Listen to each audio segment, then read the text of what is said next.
Hello friends, आज start करने वाले हम लोग फाइनल अकाउंट 12th स्टैंडर्ड का सबसे इंपॉर्टेंट चैप्टर फाइनल अकाउंट, जिसमें हम लोग trading account, profit and loss appropriation account, partners capital account, partners current account और बैलेंस शीट, ये छः अकाउंट मैं डीपली समझाने वाला हूँ।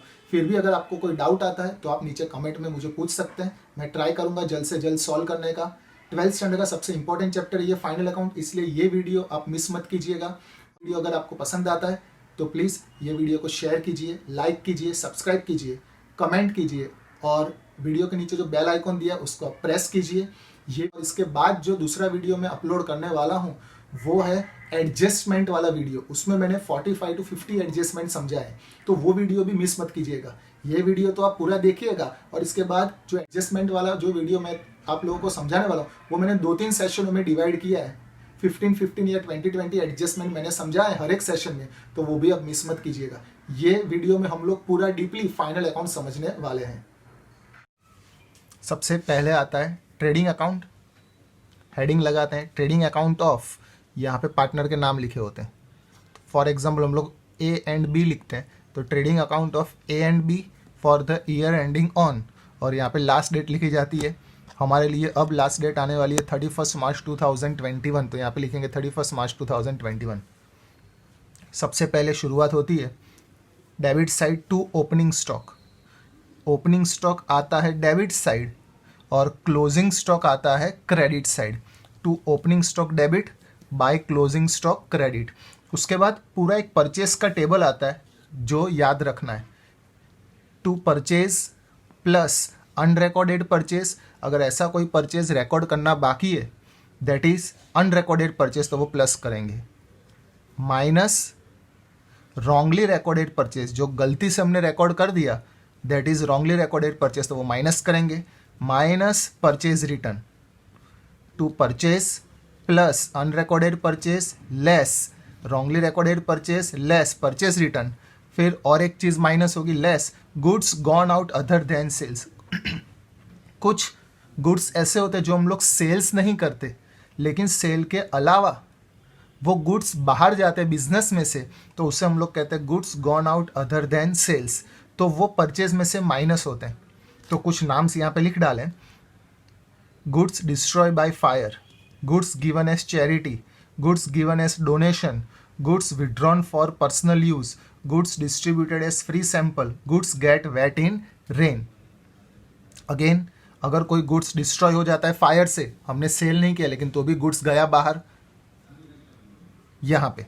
फिर गुड्स गिवन एज चैरिटी, हमने चैरिटी से गुड्स दिया हो या डोनेशन से गुड्स दिया हो, हमने सेल नहीं किया मगर गुड्स बाहर गया है। अगर सेल के अलावा कोई भी रीजन से गुड्स बाहर जाता है तो वो परचेज में से माइनस होता है। Then after goods withdrawn for personal use, हम लोग पर्सनल यूज के लिए गुड्स विड्रॉ करते हैं, यानी हमारे बिजनेस में से हम लोग खुद ओनर यानी पार्टनर गुड्स ले जाते हैं, that is goods withdrawn for personal use. फिर goods distributed as free sample, हमने सेल नहीं किया लेकिन सैंपल से सभी शॉप वालों को, रिटेलर को, होलसेलर को दिया है सेल करने के लिए, तो हम लोग वो goods distributed as free sample कहेंगे। वो सेल नहीं हुआ, अदर देन सेल हुआ। फिर goods get wet in rain, अगर गुड्स गीला हो जाता है रेन में, तो ये सभी चीज़ें परचेज में से माइनस होती है। ये पूरा परचेज का टेबल है। To purchase plus unrecorded purchase less wrongly recorded purchase less purchase return less goods gone out other than sale, तो उसमें ये सब चीज़। और फिर जो फाइनल आंसर आता है वो हम लोग आउटर कॉलम में बाहर लिखते हैं। इसको हम लोग कहते हैं नेट परचेज। ये ग्रॉस परचेस था और ये नेट परचेस। सभी चीज़ प्लस माइनस करने के बाद जो आंसर आती है दैट इज, उसको हम लोग कहेंगे नेट परचेस। ये परचेस का टेबल पूरा आता है डेबिट साइड, सेल्स का टेबल आएगा क्रेडिट साइड। तो सेल्स के table by sales plus unrecorded sales minus wrongly recorded sales minus sales return. Purchase sales में इतनी ही चीज़ें आएगी और फिर जो बाहर आएगा answer that is net sales. फिर एक्सपेंसेस ऑन परचेस, हम लोग कोई भी गुड्स परचेस करते हैं तो परचेस करते वक्त जो एक्सपेंस होते हैं वो ट्रेडिंग अकाउंट में डेबिट साइड आते हैं। बहुत सारे एक्सपेंसेस आने वाले, उसमें से ट्रेडिंग अकाउंट में कौन से एक्सपेंस आएंगे जो गुड्स परचेस करते वक्त होते हैं वो। तो जब हम लोग गुड्स परचेस करते हैं तो कौन से एक्सपेंस होंगे। टू इम्पोर्ट ड्यूटी, अगर कोई ड्यूटी हम लोग पे कर रहे हैं, गुड्स बाहर से मंगवाया है आउट ऑफ बाउंड्री, तो गुड्स इंपोर्ट करेंगे तो उसकी जो टैक्स या ड्यूटी पे करेंगे that is import duty. Transportation charges, अगर गुड्स बाय रोड या कहीं से भी आ रहा है तो जो ट्रांसपोर्टेशन का चार्जेस पे करना पड़ता है वो। प्रोडक्शन एक्सपेंस, रेलवे फ्रेट, अगर गुड्स रेलवे से आ रहा है तो जो टैक्स पे करना पड़ता है, जो रेंट पे करना पड़ता है, उसको हम लोग कहते हैं रेलवे फ्रेट।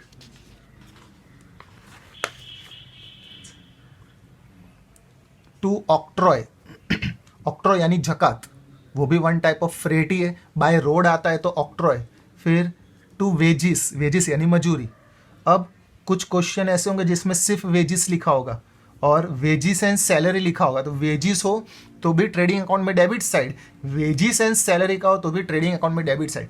पहले जो नाम आता है वो देखने का, वो कहाँ पे आता है, वेजिस ट्रेडिंग में डेबिट साइड आता है, तो वेजिस एंड सैलरी पूरा ट्रेडिंग अकाउंट में डेबिट साइड। फिर ये जो चार नाम है वो अलग नाम है, उसके मीनिंग भी मैं समझा देता हूँ। वो चार कौन से देखते हैं, टू डैमरेज, टू दरमायो, टू वारफेज, टू खरजात एक्सपेंस। तो सबसे पहले डैमरेज, तो डैमरेज का मतलब है the amount of penalty payable on late removal of goods from the railway और पोर्ट। हम लोग पोर्ट पर से या तो रेलवे पर से गुड्स देर से उठाते हैं और तब जो हम लोग पेनल्टी पे करते हैं दैट इज डैमरेज। उसके बाद दरमायो, दरमायो का मतलब होता है मंथली सैलरी और वेजेस जो हम लोग पे करते हैं, ये गुजराती वर्ड से। डैमरेज अमाउंट ऑफ पेनल्टी, दरमायो मंथली सैलरी और वेजेस, ये भी एक वन टाइप ऑफ वेजेस ही कहलाता है। फिर आता है खर्चात एक्सपेंस, तो खर्चात एक्सपेंस ये भी वेजेस है, या तो कोई एक्सपेंस होता है जब कोई गुड्स वेस्ट जाता है तो उसको ठीक करने के लिए हम लोग जो वेजेस या जो एक्सपेंस करते हैं दैट इज खर्चात एक्सपेंस। और फिर आता है वारफेज, तो वारफेज है हम लोग रेलवे फ्रेट जो पे करते हैं। फॉर एग्जाम्पल हमें रेलवे फ्रेट पे करना था 1000, हमने 800 पे किया, तो उसके दोनों के बीच का डिफरेंस 200, तो वो 200 जो डिफरेंस हम लोग बाद में पे करते हैं that is known as wharfage. Again demurrage amount of penalty, दरमायो मंथली वेजेस और सैलरी, वारफेज जो डिफरेंस आता है जो हमें पे करना है वो, और फिर खर्चात एक्सपेंस जो वेजेस या एक्सपेंसेस हम लोग पे करते हैं गुड्स वेस्टेज हो जाने की वजह से दैट इज खर्चात एक्सपेंस। ये चार चीज़। उसके बाद एक्साइज ड्यूटी, कस्टम ड्यूटी, अगर हम लोग बाय एयरवेज से गुड्स मंगवा रहे हैं तो excise duty, custom duty airport पे करनी पड़ती है।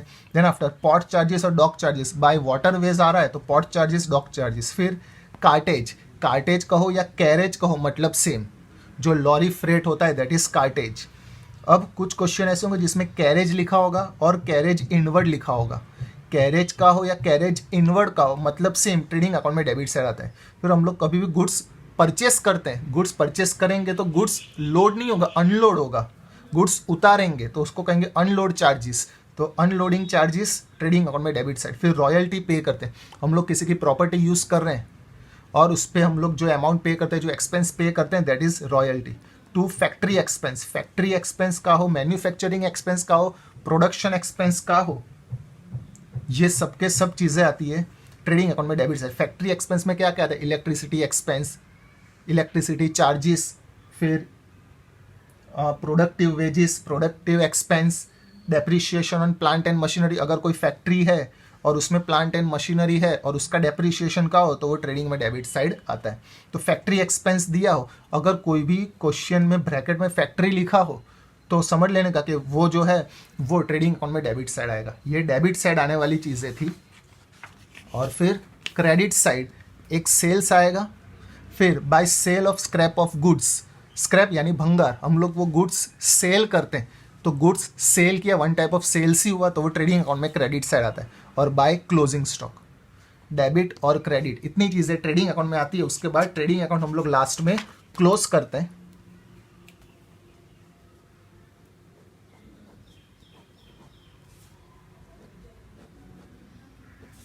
ट्रेडिंग अकाउंट क्लोज करेंगे, अगर डिफरेंस डेबिट साइड आता है तो उसको हम लोग कहेंगे gross profit. To gross profit ये ट्रांसफर होता है। इसके बाद जो दूसरा अकाउंट बनाते हैं प्रॉफिट एंड लॉस अकाउंट, पे यहाँ पे लिखेंगे transferred to profit and loss account. वापस से अगर डिफरेंस डेबिट साइड बचता है तो उसको कहते हैं gross profit, transfer to profit and loss account, वो प्रॉफिट एंड लॉस अकाउंट में ट्रांसफर होता है। और अगर डिफरेंस क्रेडिट साइड आता है तो उसको कहेंगे gross loss. By gross loss, profit हो या लॉस हो, ट्रांसफर प्रॉफिट एंड लॉस में ही होता है, transferred to profit and loss account. अब जब हम लोग ये ट्रांसफर करते हैं तो rules of debit credit apply होता है। जो यहाँ पे डेबिट में बचा है उसको प्रॉफिट एंड लॉस अकाउंट में क्रेडिट साइड ट्रांसफर करेंगे, और जो यहाँ पे क्रेडिट में बचा है उसको प्रॉफिट एंड लॉस अकाउंट में डेबिट साइड ट्रांसफर करेंगे। इतना था ट्रेडिंग अकाउंट। अब आ रहा है profit and loss account. Profit and loss account of, अगर दो पार्टनर दिए ए एंड बी, तो profit and loss account of A and B for the year ending on 31 March 2021। जो हमने ट्रेडिंग अकाउंट में जो लास्ट में बैलेंस था, ग्रॉस प्रॉफिट जो डेबिट साइड बचा था, वो यहाँ पे क्रेडिट साइड ट्रांसफर होता है। तो यहाँ पे क्रेडिट साइड लिखेंगे बाय ग्रॉस प्रॉफिट, और ये ट्रांसफर कहाँ से हुआ है वो भी लिख डालने का, ट्रांसफर्ड फ्रॉम ट्रेडिंग अकाउंट।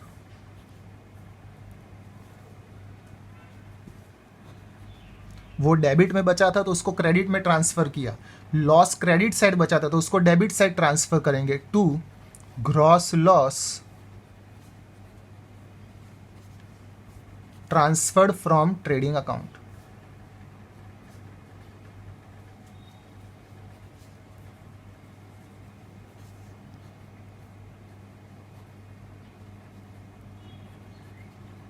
अब ट्रेडिंग अकाउंट में जितने भी एक्सपेंस हमने लिखे वो सब परचेज रिलेटेड एक्सपेंस थे और फैक्ट्री एक्सपेंस है। उसके अलावा जो जो एक्सपेंसेस है वो सब आते हैं अब प्रॉफिट एंड लॉस अकाउंट में। Expenses always debit, income always credit. तो ये पूरा डेबिट साइड जो है प्रॉफिट एंड लॉस का, वो पूरा एक्सपेंसेस का कॉलम बनेगा, और ये क्रेडिट साइड पूरा इनकम आएगा। अब एक्सपेंसेस में अलग अलग नाम दिए हैं, कैसे देखते हैं। सबसे पहला आता है टू एडमिनिस्ट्रेटिव एक्सपेंस, उसको हम लोग ऑफिस एक्सपेंस भी कहेंगे, यानी to office and administrative expense कहेंगे तो चलेगा। अब ऑफिस एक्सपेंस हो या एडमिनिस्ट्रेटिव एक्सपेंस हो तो उसमें कौन से एक्सपेंस आते हैं। इतने एक्सपेंस ऐसे हैं जो ऑफिस से रिलेटेड एक्सपेंस है। सबसे पहले सैलरी, बोनस, अलाउंसेस यानी extra benefit other than salary जो हम लोग एम्प्लॉय को पे करते हैं। अगर ऑफिस से रिलेटेड है तो प्रॉफिट एंड लॉस अकाउंट में डेबिट साइड। टू रेंट, कोई भी चीज़ डेबिट साइड लिखी हो तो वो एक्सपेंस होता है, और एक्सपेंस हम लोग पे करते हैं, यानी कभी भी पेड का हो तो वो प्रॉफिट एंड लॉस अकाउंट में डेबिट साइड आता है। यानी इसको मैं रेंट कहूँ या रेंट पेड कहूँ, मतलब same. To rent paid, to taxes paid, to office expense, to sundry expense, sundry यानी छोटे मोटे खर्च, to trade expense, trade expense profit and loss account में डेबिट साइड आता है। नाम भले ट्रेड हो लेकिन उसको ट्रेडिंग अकाउंट में नहीं डालना है। ये ट्रेड एक्सपेंस P&L में डेबिट साइड आता है क्योंकि ये एडमिनिस्ट्रेटिव एक्सपेंस कहलाता है इसलिए। To printing and stationery, to postage and telegraph, to telephone expense, to legal expense. Legally हम लोग कोई एक्सपेंस पे करते हैं, किसी को, कोई लॉयर को या किसी को हम लोग फीस पे करते हैं तो वो लीगल एक्सपेंस कहलाता है। टू ऑडिट फीस, हमारा अकाउंट जो लास्ट डेट को चेक करता है उसको हम लोग कहते हैं ऑडिटर, और वो ऑडिटर को जो हम लोग फीस पे करते हैं उसको कहते हैं ऑडिट फीस। फिर हमने हमारे कंपनी का या ऑफिस का इंश्योरेंस करवाया है, उसका जो प्रीमियम पे करेंगे वो हमारे लिए एक्सपेंस कहलाएगा, टू इंश्योरेंस प्रीमियम। फिर टू जनरल एक्सपेंस, नॉर्मली कोई एक्सपेंस होता है general expense. To conveyance expense, conveyance यानी आने जाने का खर्च, to conveyance expense. To professional tax, अगर हमारा प्रोफेशन है और हम लोग टैक्स पे करते हैं that is professional tax. To electricity expense, office से रिलेटेड है इसलिए। To contribution to provident fund, provident fund में हम लोग कुछ कंट्रीब्यूट करते हैं तो that is known as contribution to provident fund. मैं अपनी जेब में से प्रोविडेंट फंड में कुछ डालता हूँ, अपने हिस्से में से कुछ प्रोविडेंट फंड में हम लोग कुछ शेयर करते हैं या कंट्रीब्यूट करते हैं, तो वो हमारे लिए एक्सपेंस हुआ, वो आता है प्रॉफिट एंड लॉस अकाउंट में डेबिट साइड। ये थे ऑफिस एंड एडमिनिस्ट्रेटिव एक्सपेंस। फिर दूसरा आता है सेलिंग एंड डिस्ट्रीब्यूशन एक्सपेंस। मैं गुड्स परचेस करता हूँ तो वो ट्रेडिंग अकाउंट में जाता है, और परचेज रिलेटेड एक्सपेंस ट्रेडिंग में डेबिट साइड, लेकिन हम लोग गुड्स सेल करते हैं, सेल करते वक्त जो एक्सपेंस होता है, या गुड्स डिस्ट्रीब्यूट कर रहा हूँ, डिस्ट्रीब्यूट करते वक्त जो एक्सपेंस होते हैं वो सब प्रॉफिट एंड लॉस अकाउंट में डेबिट साइड आते हैं।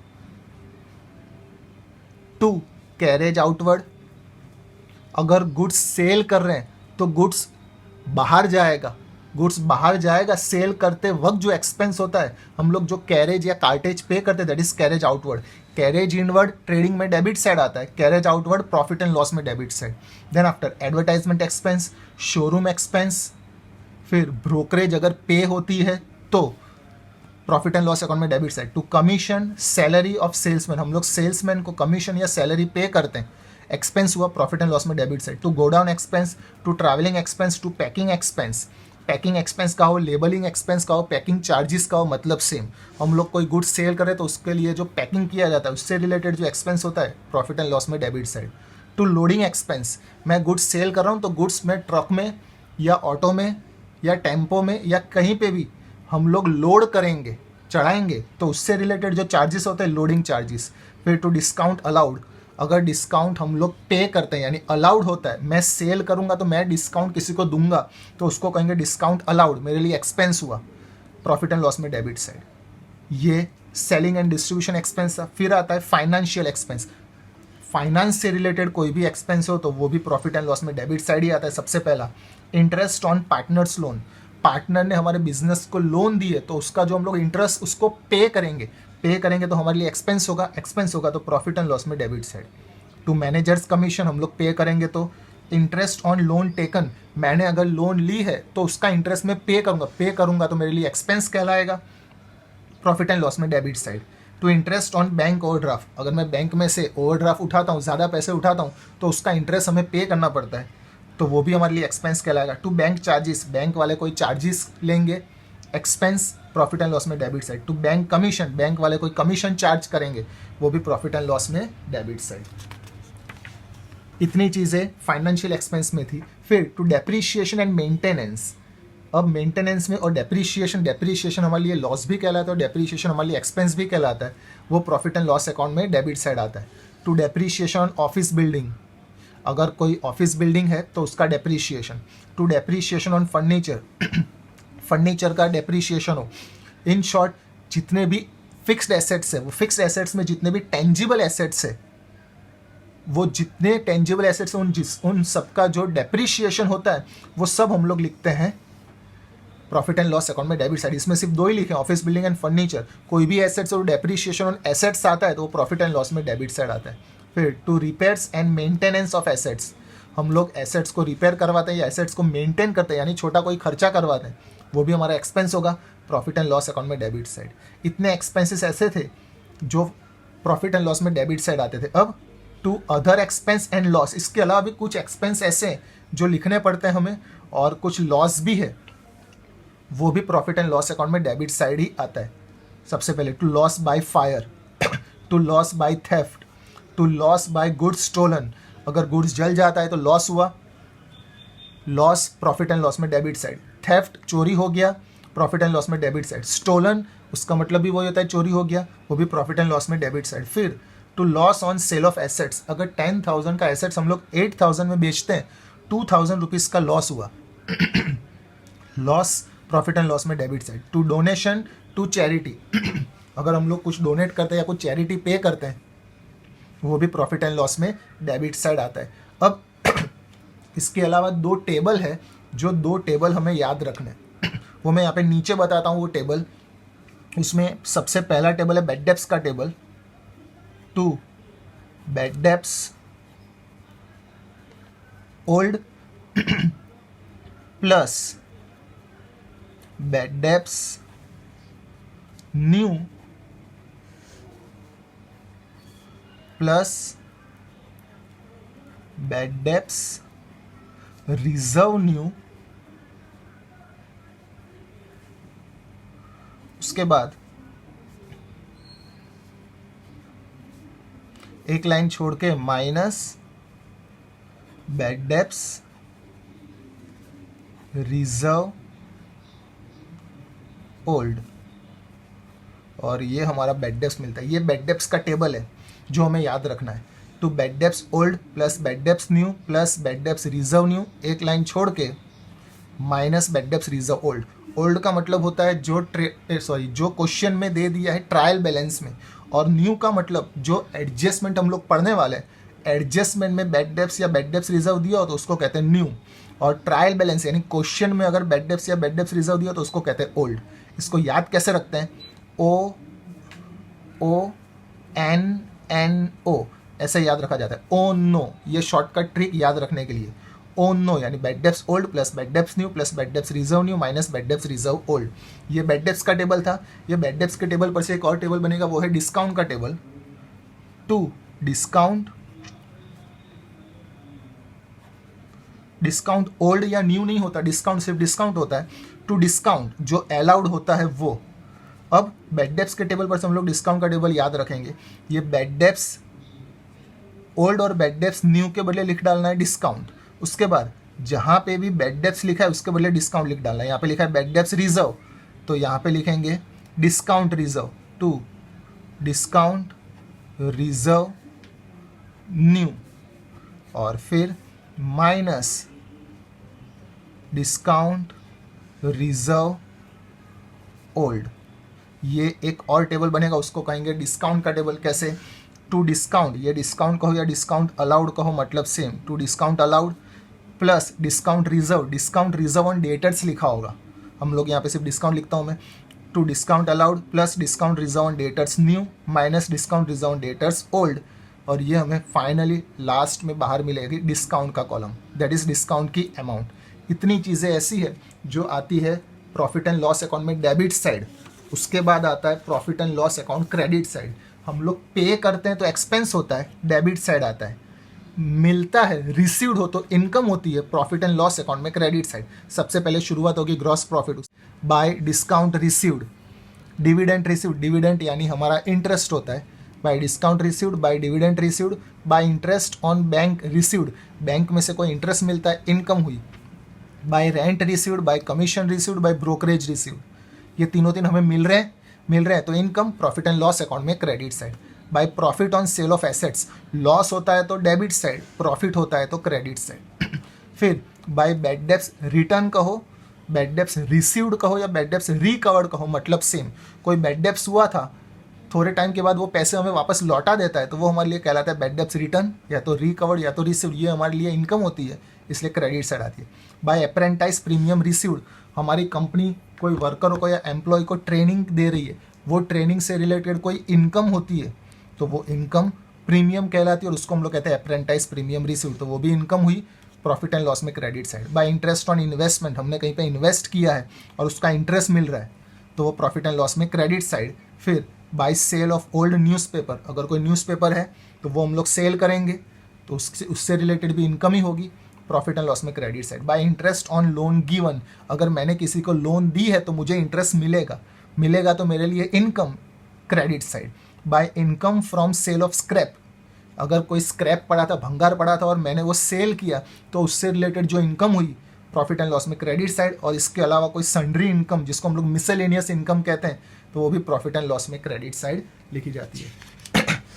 इसके बाद हम लोग लास्ट में क्लोज करेंगे, अकाउंट क्लोज करेंगे। अगर डिफरेंस डेबिट साइड बचता है तो उसको कहेंगे नेट प्रॉफिट, और अगर डिफरेंस क्रेडिट साइड बचता है तो उसको कहेंगे net loss by net loss. ये दोनों ट्रांसफर होते हैं इसके बाद वाले अकाउंट में जिसको कहते हैं profit and loss appropriation account. तो दोनों साइड लिख डालना है transferred to profit and loss appropriation account, और यहां पे भी लिखना है transferred to profit and loss appropriation account.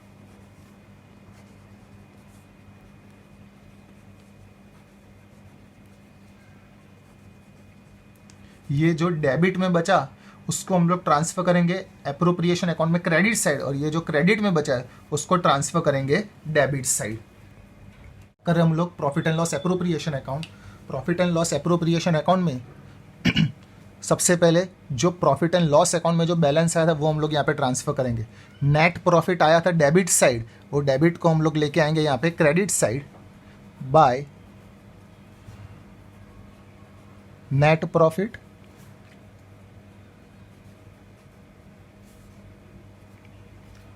Transferred from profit and loss account.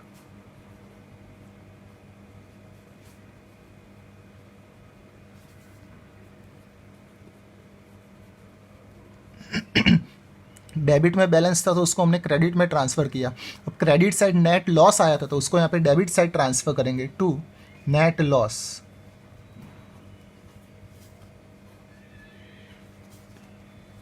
Transferred from profit and loss account.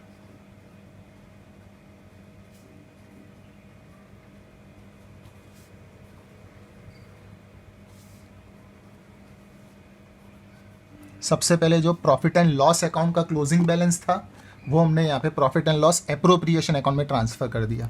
अब कैपिटल अकाउंट भी हमें ये दो अकाउंट साथ में करने, तो कैपिटल अकाउंट का भी बैलेंस हम लोग स्टार्ट करेंगे।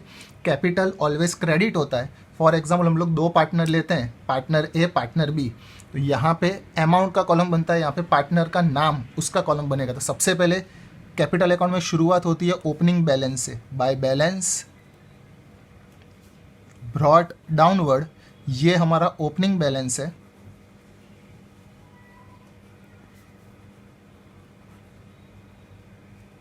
जो हमें क्वेश्चन में दे दिया होगा। कैपिटल ऑलवेज क्रेडिट होता है, तो कैपिटल का बैलेंस हमेशा क्रेडिट साइड लिखा जाता है। सबसे पहले नेट प्रॉफिट नेट लॉस और कैपिटल का बैलेंस। अब ओपनिंग बैलेंस हो, यानी जो शुरुआत में 1 अप्रैल को मेरे पास जो बैलेंस था वो ओपनिंग बैलेंस, फिर ड्यूरिंग द ईयर अगर कोई एडिशनल कैपिटल आता है बिजनेस में तो वो भी हम लोग लिखते हैं credit side bye additional capital.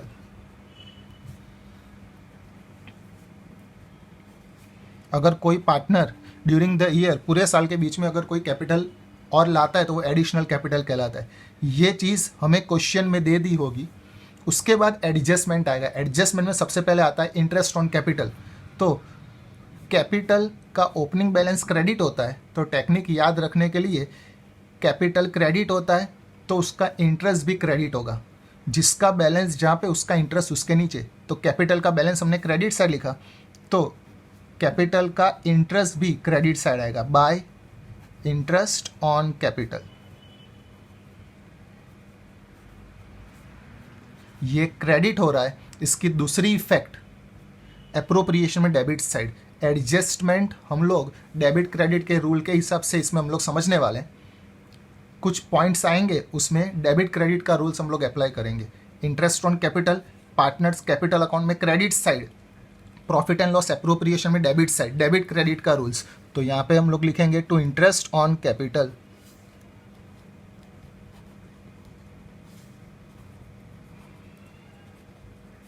दो पार्टनर है तो दोनों पार्टनर का, पार्टनर ए पार्टनर बी, फिर सैलरी पार्टनर की, बोनस कमीशन और रेम्यूनरेशन अगर पार्टनर का हो तो वो भी कैपिटल अकाउंट में क्रेडिट साइड आता है। Salary bonus commission remuneration of partners partner का हो तो कैपिटल अकाउंट में क्रेडिट साइड। इसकी दूसरी इफेक्ट एप्रोप्रिएशन में debit side to salary bonus commission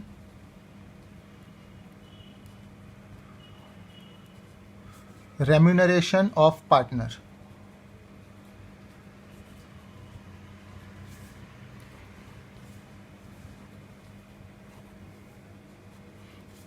तो वो हम लोग लिखते हैं एप्रोप्रिएशन में debit. Again interest on capital credit, appropriation में debit, salary bonus commission remuneration credit, appropriation में डेबिट। इतनी चीज़ें हम लोग कैपिटल अकाउंट में लिखते हैं क्रेडिट साइड। अब आता है डेबिट साइड का कॉलम। कैपिटल ऑलवेज क्रेडिट होता है, ड्राइंग ऑलवेज डेबिट होता है, तो टू ड्राइंग्स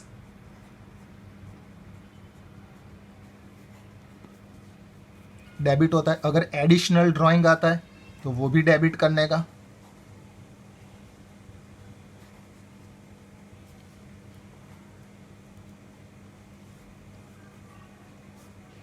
और फिर कैपिटल क्रेडिट होता है, उसका इंटरेस्ट भी क्रेडिट। ड्राइंग्स डेबिट होता है तो उसका इंटरेस्ट भी डेबिट ही होगा, to interest on drawings.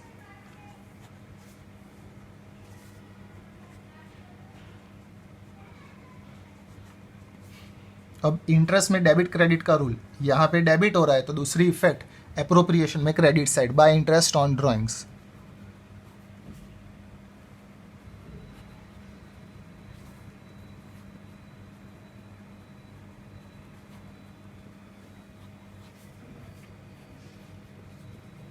Partner A partner B, जो पार्टनर का इंटरेस्ट आता है वो यहाँ पे लिख डालने का। फिर एक और अकाउंट हम लोग आगे बनाने वाले, करंट अकाउंट, वो इसके बाद में एक्सप्लेन करने वाला हूँ। करंट अकाउंट ऐसा है जिसका बैलेंस दोनों साइड आ सकता है, तो उसका इंटरेस्ट भी दोनों साइड आएगा। दोनों साइड हम लोग लिख डालेंगे to interest on current account. Current account का इंटरेस्ट कोई भी साइड आ सकता है, to interest on current account.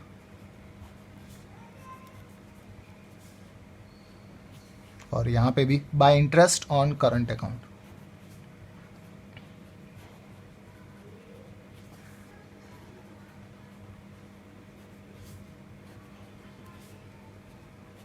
फिर टू जनरल रिजर्व, प्रॉफिट में से हम लोग कुछ हिस्सा रिजर्व में ट्रांसफ़र करते हैं तो उसकी एक इफेक्ट एप्रोप्रिएशन में डेबिट साइड आती है।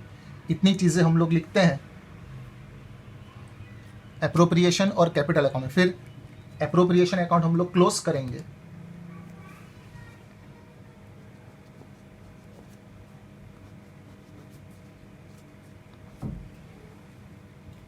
अगर बैलेंस डेबिट साइड बचता है तो उसको हम लोग कहेंगे net divisible profit, to net divisible profit.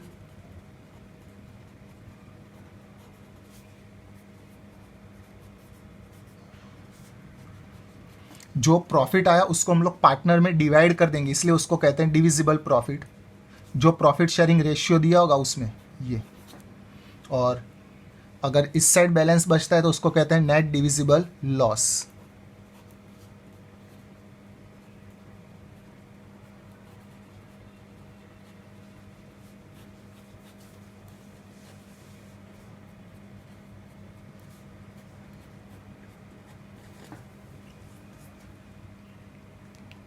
ये जो net divisible profit appropriation account में डेबिट साइड बचा, इसकी दूसरी इफेक्ट कैपिटल अकाउंट में क्रेडिट साइड। तो क्रेडिट साइड लिखेंगे बाय नेट डिविजिबल प्रॉफिट।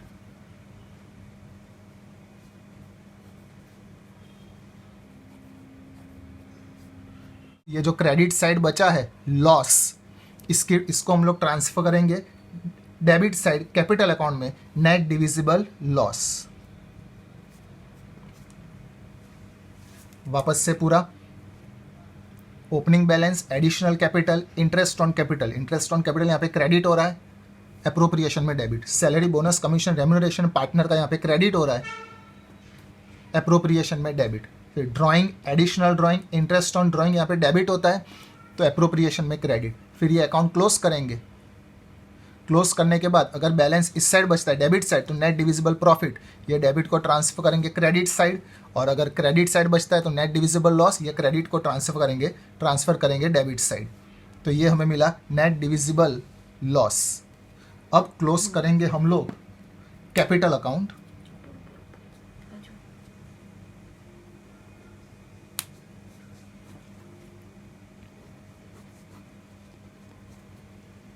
इसमें कैपिटल अकाउंट में ऑलवेज क्रेडिट साइड का टोटल बड़ा आने वाला है, तो क्रेडिट साइड टोटल लिखेंगे, ये सेम टोटल यहाँ पे लिखेंगे। इसमें से जो माइनस करेंगे और बैलेंस बचेगा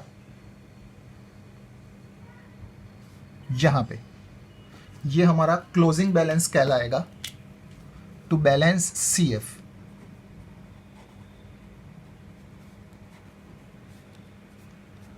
और ये ट्रांसफर होता है liabilities side, transfer to liability side. ये हमारे पर्पस के लिए हम लोग लिख रहे हैं।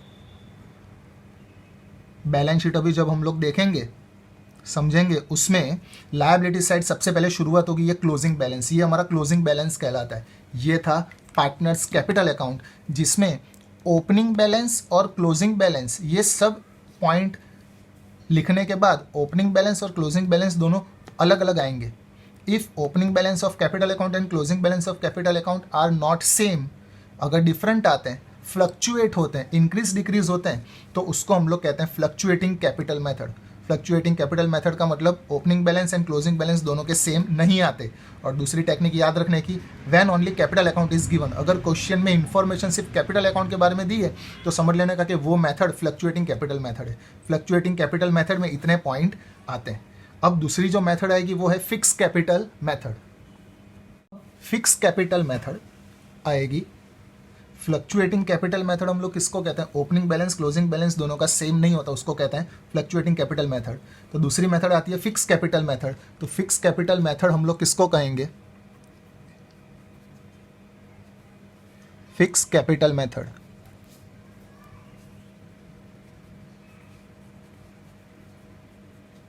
फिक्स कैपिटल मेथड का मतलब ये है कि when opening balance of partners capital account and closing balance, opening balance और क्लोजिंग बैलेंस दोनों का सेम होता है, उसको कहते हैं फिक्स कैपिटल मेथड। फिक्स कैसे रहेगा, जब ओपनिंग बैलेंस और क्लोजिंग बैलेंस सेम रहेगा। तो सबसे पहले हम लोग पार्टनर्स कैपिटल अकाउंट में ओपनिंग बैलेंस लिखेंगे बाय बैलेंस ब्रॉड डाउनवर्ड, और फिर एडिशनल कैपिटल अगर दिया हो तो, यानी ये हमारा टोटल कैपिटल हो गया। हमारे पास पहले से कैपिटल था और हमारा during the year additional capital आया, तो हमारा टोटल कैपिटल ये हो गया। अब ये टोटल कैपिटल हमारा अब कहलाएगा टोटल कैपिटल का बैलेंस। ये ओपनिंग बैलेंस और क्लोजिंग बैलेंस दोनों सेम रहेंगे, उसको हम लोग कहेंगे फिक्स कैपिटल मेथड। तो जब मैं ये अकाउंट क्लोज करूंगा,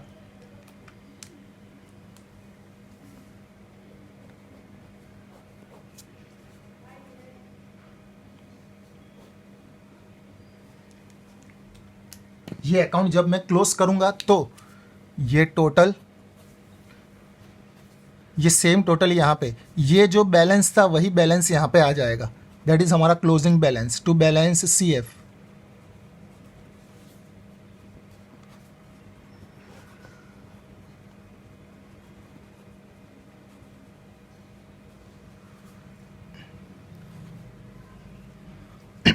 इसको हम लोग कहते हैं fix capital method.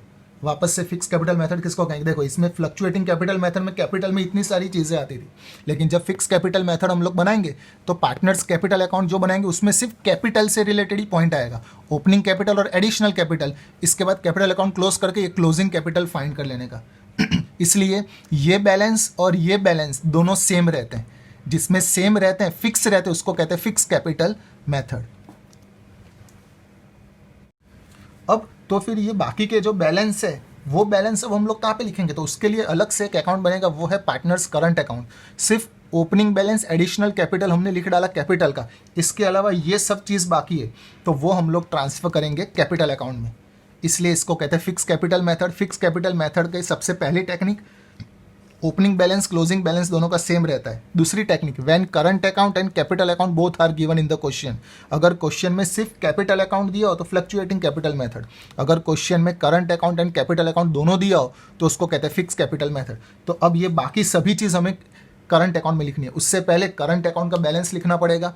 Capital always credit होता है, लेकिन करंट अकाउंट क्रेडिट भी होता है, डेबिट भी होता है, तो दोनों साइड हमें करंट अकाउंट का बैलेंस लिखना है। टू बैलेंस ब्रॉड डाउनवर्ड, ये हमारा ओपनिंग बैलेंस, और यहाँ पे भी by balance brought downward, debit में भी आ सकता है, क्रेडिट में भी आ सकता है, ये opening balance.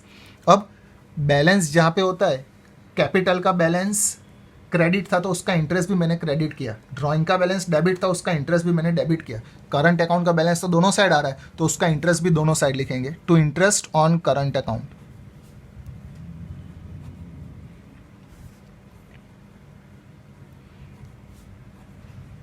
To interest on current account, यहाँ पे भी by interest on current account.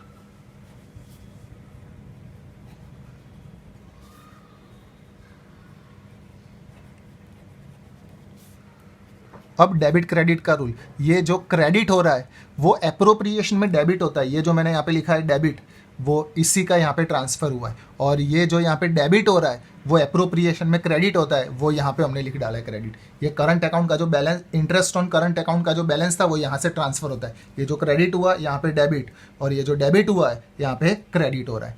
अब जो जो चीज़ जहाँ पे बाकी है वहाँ पे लिख डालो। अब यहाँ पे interest on capital, salary, bonus, commission, remuneration और नेट डिविजिबल प्रॉफिट वो हम लोग सेम टू सेम यहाँ पे लिख डालेंगे। बाय इंटरेस्ट ऑन कैपिटल,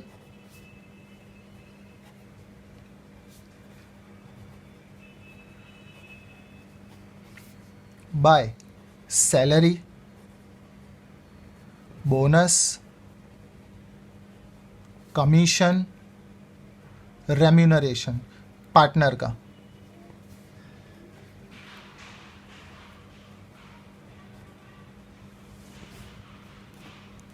और फिर नेट डिविजिबल प्रॉफिट।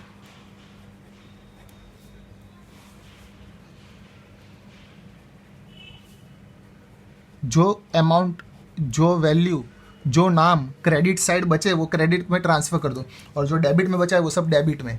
तो डेबिट में बचा है टू ड्राइंग,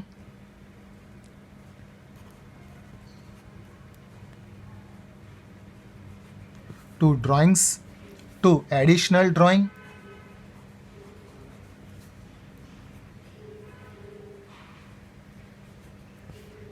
ये ड्राइंग्स, फिर एडिशनल ड्राइंग, फिर इंटरेस्ट ऑन ड्राइंग,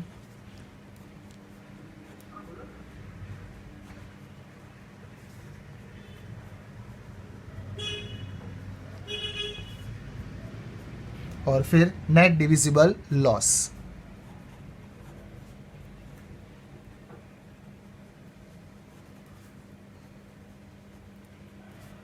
अब करंट अकाउंट का ओपनिंग बैलेंस डेबिट में भी था, क्रेडिट में भी था, तो क्लोजिंग बैलेंस भी कोई भी साइड आ सकता है, डेबिट में भी आ सकता है, क्रेडिट में भी आ सकता है।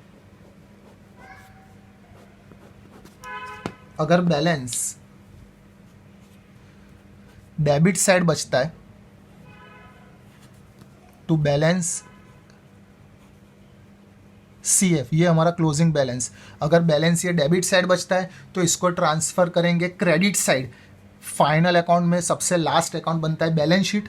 बैलेंस शीट में हम लोग ये बैलेंस ट्रांसफ़र करेंगे। ये डेबिट है तो इसकी दूसरी इफेक्ट आएगी क्रेडिट साइड। क्रेडिट साइड यानी लायबिलिटीज साइड ट्रांसफ़र करेंगे। और अगर बैलेंस इस साइड बचता है credit side by balance CF, closing balance, ये क्रेडिट हुआ तो बैलेंस शीट में डेबिट होगा। डेबिट का मतलब बैलेंस शीट में होता है एसेट साइड, तो ये जाएगा एसेट साइड। इतना था profit and loss appropriation account, partners capital account.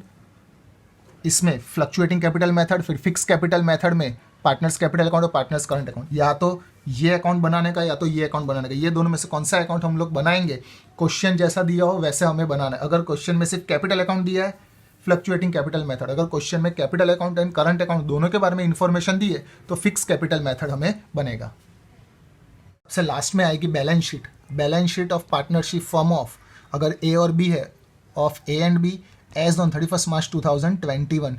Capital account का बैलेंस और करंट अकाउंट का बैलेंस जो हमने कैपिटल अकाउंट और करंट अकाउंट में बनाया था वो यहाँ पे हमें ट्रांसफर करना है। सबसे पहले लायबिलिटी साइड देखो, trading account, profit and loss account, profit and loss appropriation account, partners capital account और पार्टनर्स करंट अकाउंट। उसमें लेफ्ट साइड को हम लोग कहते हैं डेबिट, राइट साइड को हम लोग कहते हैं क्रेडिट। सिर्फ बैलेंस शीट ऐसी है जिसमें रिवर्स होता है।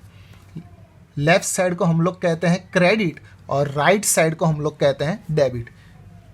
क्या मैं बोल रहा हूँ? इसके अलावा बाकी सब अकाउंट में लेफ्ट साइड डेबिट होता है, राइट साइड क्रेडिट होता है। सिर्फ बैलेंस शीट ऐसी चीज़ है जिसमें लायबिलिटी साइड का मतलब क्रेडिट, एसेट साइड का मतलब होता है debit.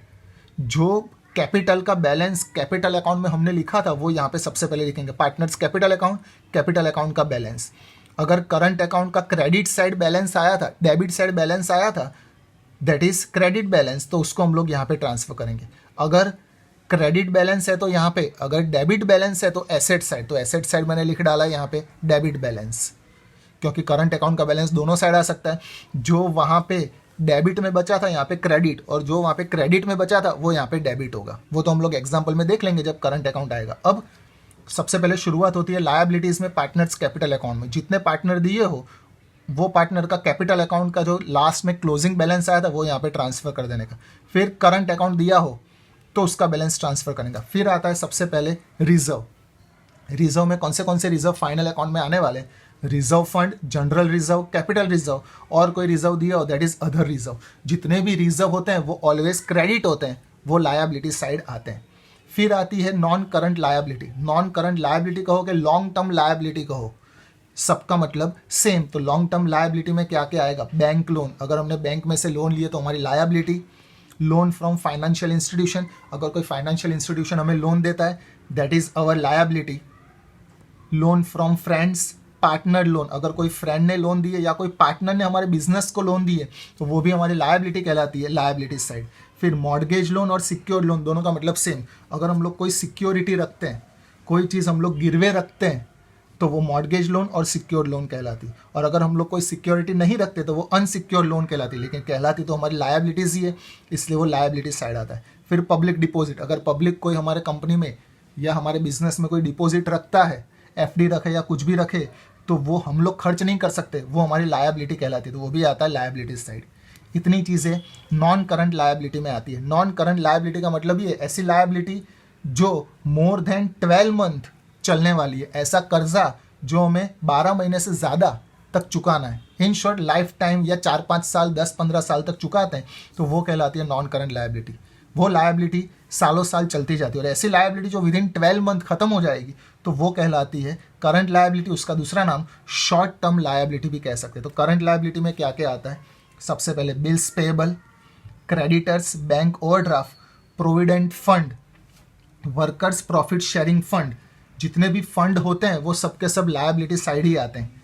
Bills payable, creditors, bank overdraft, provident fund, workers profit sharing fund. फिर वर्कर्स एक्सीडेंट कंपेंसेशन फंड, ये क्या होता है और ये क्या होता है, अगर जो भी हमारा प्रॉफिट हो रहा है वो प्रॉफिट में से हम लोग थोड़ा सा शेयर वर्करों के लिए रखते हैं तो वो हमारा नहीं है, वो वर्करों का है। जब हम लोग उनको सैलरी पे करेंगे, बोनस पे करेंगे या लास्ट डेट को कुछ भी पे करेंगे तब हम लोग उनको दे देंगे पैसे, तो ये वर्कर प्रॉफिट शेयरिंग फंड वर्करों के लिए, इसलिए वो हमारी लायबिलिटी कहलाएगी।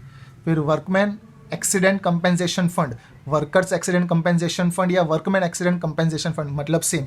कभी कभी यहाँ पे फंड लिखा होता है या कभी कभी रिजर्व लिखा होता है, सेम समझना है। इसका मतलब होता है कि अगर फैक्ट्री में या कहीं पे भी बिजनेस में कोई वर्करों के साथ कोई एक्सीडेंट हो जाता है, कोई हादसा हो जाता है, तो उसके लिए हम लोग पहले से पैसे साइड में रखते हैं, फंड साइड में रखते हैं, तो वो सिर्फ वर्करों के लिए ही काम आ सकता है और वर्करों के लिए ही होता है, तो वो हमारी लायबिलिटी कहलाती है। इसलिए workman accident compensation fund liability side. फिर आउटस्टैंडिंग एक्सपेंस, अनपेड एक्सपेंस या पेएबल एक्सपेंस। पेएबल का मतलब ऐसे एक्सपेंसेस जो पे करने बाकी है, जो अभी पे नहीं हुए, जो पे नहीं हुए आज नहीं तो कल पे करने पड़ेंगे, हमारी लायबिलिटी कहलाएगी। फिर प्री रिसीव्ड इनकम, ऐसी इनकम जो पहले से मिल चुकी है या इनकम रिसीव्ड इन एडवांस मतलब सेम, जो इनकम पहले से मिल चुकी है वो लायबिलिटी साइड लिखी जाती है। फिर टैक्सेशन प्रोविजन, हमें कितना टैक्स पे करना है पूरे साल में, वो भी लायबिलिटी होगी। Outstanding interest on partners loan, partner ने जो हमें लोन दी थी उसका इंटरेस्ट जो अभी पे करना बाकी है, आज नहीं तो कल पे करना पड़ेगा, तो वो हमारे लिए कहलाएगी लायबिलिटी। इतनी चीज़ें आती है लायबिलिटी साइड। अब आएगा एसेट्स साइड। तो एसेट्स में सबसे पहले आता है नॉन करंट एसेट्स। एसेट्स का मतलब होता है वन टाइप ऑफ फायदा, बेनिफिट। ऐसे एसेट्स के बहुत सारे मीनिंग होते हैं, उसमें से एक मीनिंग है बेनिफिट। ऐसे एसेट्स जिसका बेनिफिट हमें सालों साल तक होने वाला है, मोर देन 12 मंथ होने वाला है, उसको कहते हैं non current assets. Non current assets में सबसे पहले आता है फिक्स्ड एसेट्स। और फिक्स्ड एसेट्स के दो टाइप्स है, tangible assets and intangible assets. तो टेंजिबल एसेट्स जिसको हम लोग देख सकते हैं, टच कर सकते हैं, उसको कहते हैं tangible assets. Land, building, lease hold building या लीज होल्ड लैंड। लीज यानी उधार से लिया हुआ लैंड या उधार से ली हुई बिल्डिंग, तो वो हमें फ़ायदा करवाएगी सालों साल तक, तो वो हमारा फिक्स्ड एसेट्स, टेंजिबल एसेट्स कहलाएगा। फिर प्रॉपर्टी और प्रीमाइसिस, अगर हमारे पास कोई प्रीमाइसिस है या कोई प्रॉपर्टी है मतलब सेम, हमारे लिए टेंजिबल एसेट्स कहलाएगा। टूल्स या loose tools, equipments, vehicles, plant and machines, furniture, ये सभी चीज़ ऐसी है जिसका फ़ायदा हमें सालों साल तक होता है, इसलिए वो फिक्स्ड एसेट्स और टेंजिबल एसेट्स में आता है। इसके अलावा कुछ चीज़ें ऐसी है जिसका फ़ायदा हमें सालों साल तक होता है लेकिन उसको हम लोग देख नहीं सकते, टच नहीं कर सकते, सिर्फ उसका फ़ायदा मिल सकता है, तो उसको हम लोग कहते हैं intangible assets which can not be seen and touch. तो उसके लिए 4 नाम है यहाँ पे, goodwill, patents, trademark, copyright. 11th standard में ये चारों 4 चीज़ समझ चुके हैं, फिर भी शॉर्टकट में मैं बता देता हूँ। गुडविल यानी गुडविल का पूरा चैप्टर हमारा आने वाला है। शॉर्टकट में गुडविल यानी होता है प्रेस्टीज। गुडविल की वैल्यू 12th स्टैंडर्ड में फाइंड की जाती है। हमारे बिजनेस की प्रेस्टीज, हमारे बिजनेस की वैल्यू कितनी है, तो वो यहाँ पे गुडविल में बताना पड़ता है। फिर पेटेंट्स, अगर कोई हमने खुद प्रोडक्ट बनाया है या कोई खुद मैन्युफैक्चरिंग कर रहे हैं खुद का, और उसके लिए हम लोग परमिशन लेने जाते हैं गवर्नमेंट के पास से, तो वो हमारे लिए पेटेंट्स कहलाती है। वो गवर्नमेंट परमिशन दे देने के बाद अब हम लोग वो सेल कर सकते हैं, दैट इज़ पेटेंट्स। फिर ट्रेडमार्क, अगर हमें हमारा लोगो लगवाना है, हमें हमारा नाम लगवाना है, तो उसके लिए परमिशन लेनी पड़ती है। वो परमिशन को हम लोग कहते हैं ट्रेडमार्क। वो परमिशन मिल जाती है, फिर हम लोग हमारा लोगो या हमारा नाम मार्केट में बता सकते हैं, लेबल पे लगा सकते हैं। फिर आती है कॉपीराइट्स। अगर कोई कंपनी की प्रोडक्ट हमें यूज़ करनी है तो उसका कॉपीराइट हमारे पास होना चाहिए। फॉर एग्जांपल कोई सीडी डीवीडी कोई कंपनी की टी सीरीज़ है, तो टी सीरीज़ के अगर हमें डीवीडी सॉन्ग बेचने हैं तो टी सीरीज़ के पास से हमें परमिशन लेनी पड़ती है। वो परमिशन देगा, फिर हम लोग ये यूज़ कर सकते हैं, that is copyrights. Goodwill, patents, trademark, copyright, ये चारों 4 चीज़ ऐसी है जिसका फ़ायदा हमें सालों साल तक होता है, लेकिन उसको हम लोग देख नहीं सकते, that is intangible assets. Fixed assets के अंदर टेंजिबल, इनटेंजिबल। फिर दूसरा आता है इन्वेस्टमेंट। कभी भी एग्जाम्पल में इन्वेस्टमेंट वर्ड लिखा हो तो वो एसेट्स में आ जाता है, क्योंकि हम लोग कहीं पे भी इन्वेस्ट करेंगे तो उसका फ़ायदा हमें होगा, उसका रिटर्न मिलेगा, उसका इंटरेस्ट मिलेगा, इसलिए वो हमारे लिए एसेट्स कहलाएगा। Investment in government securities, securities का मतलब शेयर। अगर हम लोग गवर्नमेंट की कंपनी के शेयर खरीदते हैं या कोई प्राइवेट कंपनी के शेयर खरीदते हैं तो वो हमारे लिए कहलाता है इन्वेस्टमेंट। इन्वेस्टमेंट इन प्रोविडेंट फंड, अगर हम लोग प्रोविडेंट फंड में इन्वेस्ट करते हैं तो वो भी हमारे लिए इन्वेस्टमेंट कहलाता है। फिर आता है करंट एसेट्स। फिक्स्ड एसेट्स का मतलब जिसका फ़ायदा हमें सालों साल तक होता है। करंट एसेट्स का मतलब जिसका फ़ायदा हमें 12 मंथ तक ही होता है, within 12 month, that is current assets. Closing stock, closing stock of stationery, कोई भी टाइप का क्लोजिंग स्टॉक हो तो वो करंट एसेट्स में आता है, यानी वो एसेट्स में आता है। फिर लाइव स्टॉक, अगर हमारे पास कोई एनिमल है तो वो हमारे लिए स्टॉक का काम करेंगे, क्योंकि वो हमें बेनिफिट करवाते हैं, तो live stock. Cash balance, bank balance, fix deposit in bank, अगर हम लोग एफडी रखवाते हैं बैंक में वो भी हमारे लिए एसेट्स होगा, क्यों? क्योंकि उसका इंटरेस्ट हमें मिलेगा। फिर डेटर्स, बिल्स रिसीवेबल, अगर एक्सपेंसेस पे करने बाकी है तो वो लायबिलिटी होता है। जो एक्सपेंस पहले से पे कर दिया उसको कहते हैं prepaid. Prepaid expense, expenses paid in advance, तो वो आता है asset side. Outstanding income, receivable income, income yet to be received, ये सबका मतलब सेम। जो इनकम मिलनी बाकी है उसको कहते हैं आउटस्टैंडिंग इनकम, तो वो आती है एसेट साइड।